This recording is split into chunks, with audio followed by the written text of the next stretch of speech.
Chapter 20. Chapter 21. The birth of Isaac. The Lord kept his word and did for Sarah exactly what he had promised. She became pregnant, and she gave birth to a son for Abraham in his old age.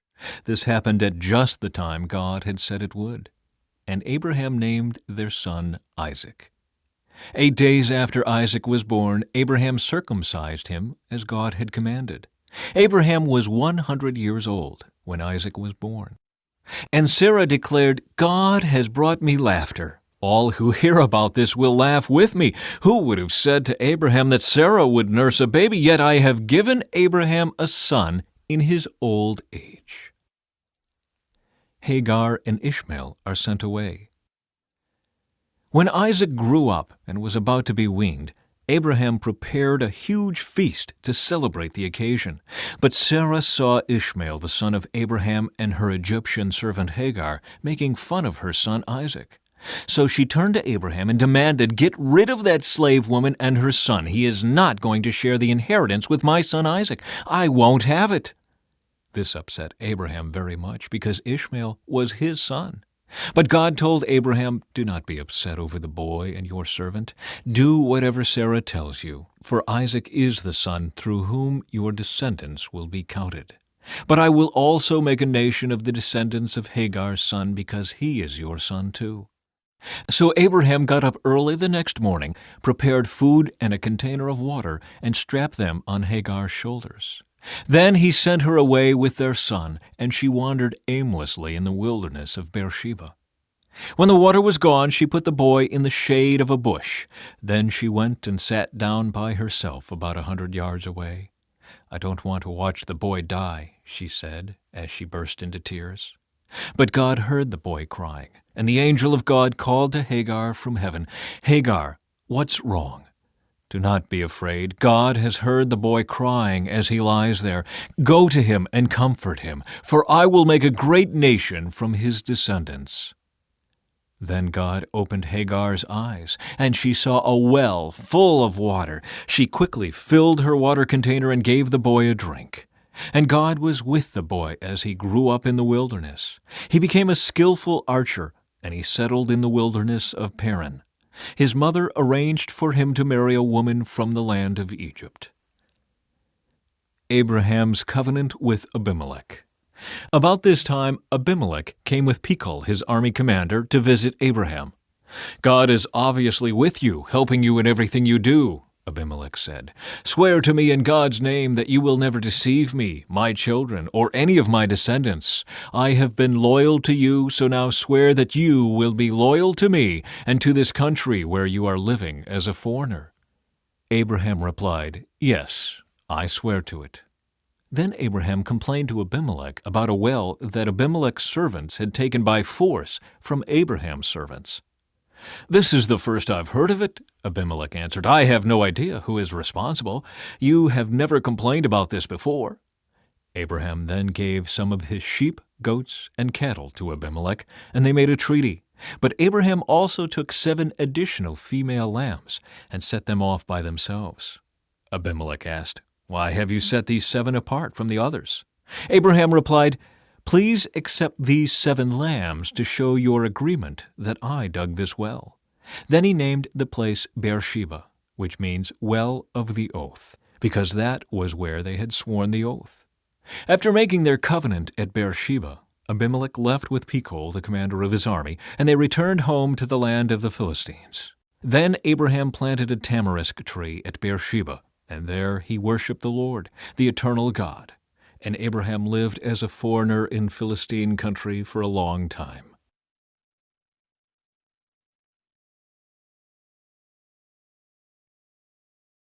Chapter 22.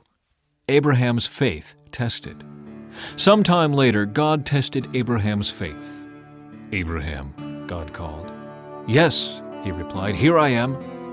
"Take your son, your only son, yes, Isaac, whom you love so much, and go to the land of Moriah. Go and sacrifice him as a burnt offering on one of the mountains, which I will show you."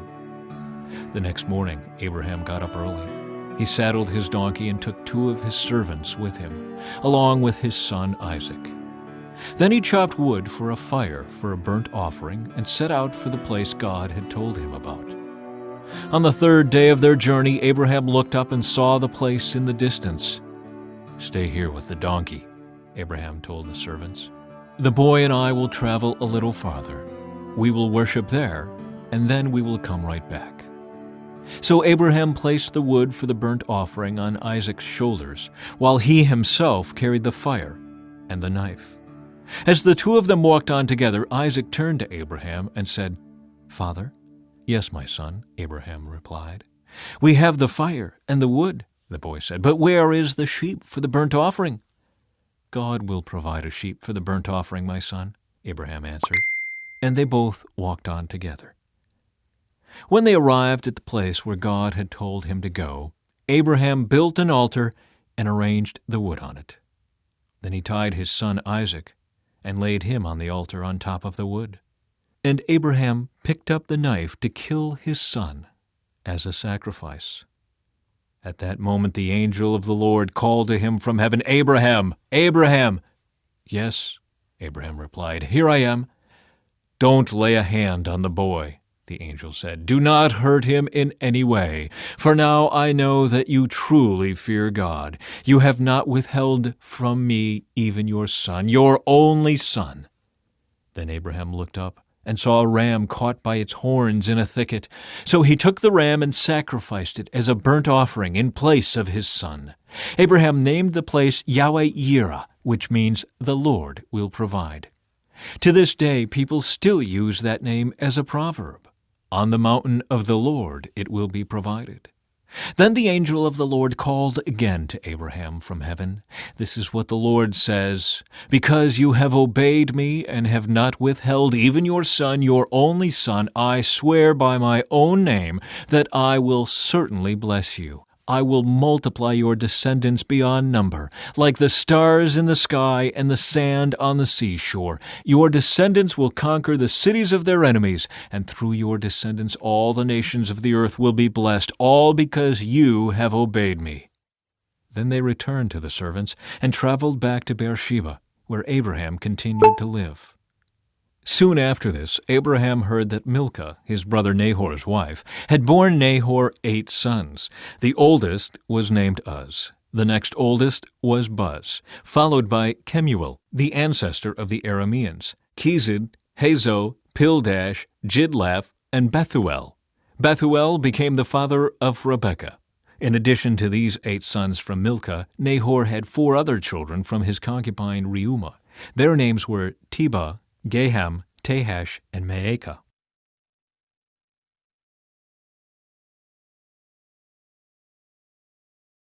Chapter 23.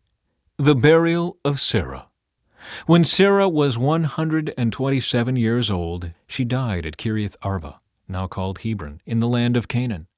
There Abraham mourned and wept for her. Then, leaving her body, he said to the Hittite elders, "Here I am, a stranger and a foreigner among you. Please sell me a piece of land so I can give my wife a proper burial." The Hittites replied to Abraham, "Listen, my lord, you are an honored prince among us.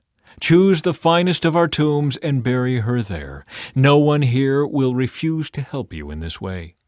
Then Abraham bowed low before the Hittites and said, "Since you are willing to help me in this way, be so kind as to ask Ephron, son of Zohar, to let me buy his cave at Machpelah, down at the end of his field. I will pay the full price in the presence of witnesses, so I will have a permanent burial place for my family." Ephron was sitting there among the others, and he answered Abraham as the others listened, speaking publicly before all the Hittite elders of the town. "No, my lord," he said to Abraham, "please listen to me. I will give you the field and the cave. Here in the presence of my people I give it to you. Go and bury your dead." Abraham again bowed low before the citizens of the land, and he replied to Ephron as everyone listened, "No, listen to me. I will buy it from you. Let me pay the full price for the field so I can bury my dead there." Ephron answered Abraham, "My lord, please listen to me. The land is worth 400 pieces of silver. But what is that between friends? Go ahead and bury your dead." So Abraham agreed to Ephron's price and paid the amount he had suggested, 400 pieces of silver, weighed according to the market standard. The Hittite elders witnessed the transaction. So Abraham bought the plot of land belonging to Ephron at Machpelah near Mamre. This included the field itself, the cave that was in it, and all the surrounding trees. It was transferred to Abraham as his permanent possession in the presence of the Hittite elders at the city gate. Then Abraham buried his wife Sarah there in Canaan, in the cave of Machpelah near Mamre, also called Hebron. So the field and the cave were transferred from the Hittites to Abraham for use as a permanent burial place.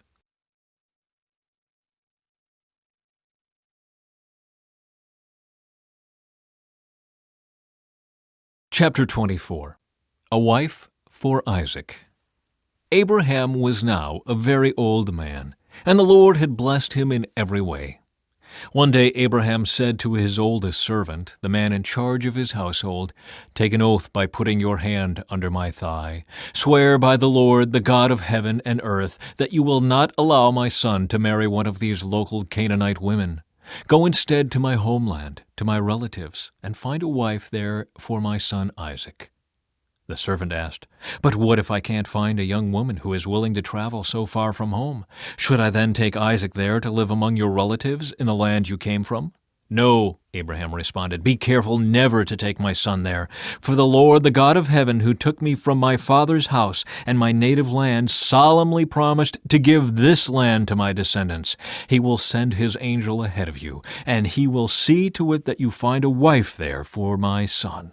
If she is unwilling to come back with you, then you are free from this oath of mine, but under no circumstances are you to take my son there." So the servant took an oath by putting his hand under the thigh of his master Abraham. He swore to follow Abraham's instructions. Then he loaded 10 of Abraham's camels with all kinds of expensive gifts from his master, and he traveled to distant Aram Naharaim. There he went to the town where Abraham's brother Nahor had settled. He made the camels kneel beside a well just outside the town. It was evening, and the women were coming out to draw water. "O Lord, God of my master Abraham," he prayed, "please give me success today and show unfailing love to my master Abraham. See, I am standing here beside this spring, and the young women of the town are coming out to draw water. This is my request. I will ask one of them, 'Please give me a drink from your jug.' If she says, 'Yes, have a drink, and I will water your camels too,' let her be the one you have selected as Isaac's wife. This is how I will know that you have shown unfailing love to my master." Before he had finished praying, he saw a young woman named Rebekah coming out with her water jug on her shoulder. She was the daughter of Bethuel, who was the son of Abraham's brother Nahor and his wife Milcah. Rebekah was very beautiful and old enough to be married, but she was still a virgin. She went down to the spring, filled her jug, and came up again. Running over to her, the servant said, "Please, give me a little drink of water from your jug." "Yes, my lord," she answered. "Have a drink." And she quickly lowered her jug from her shoulder and gave him a drink. When she had given him a drink, she said, "I'll draw water for your camels too, until they have had enough to drink." So she quickly emptied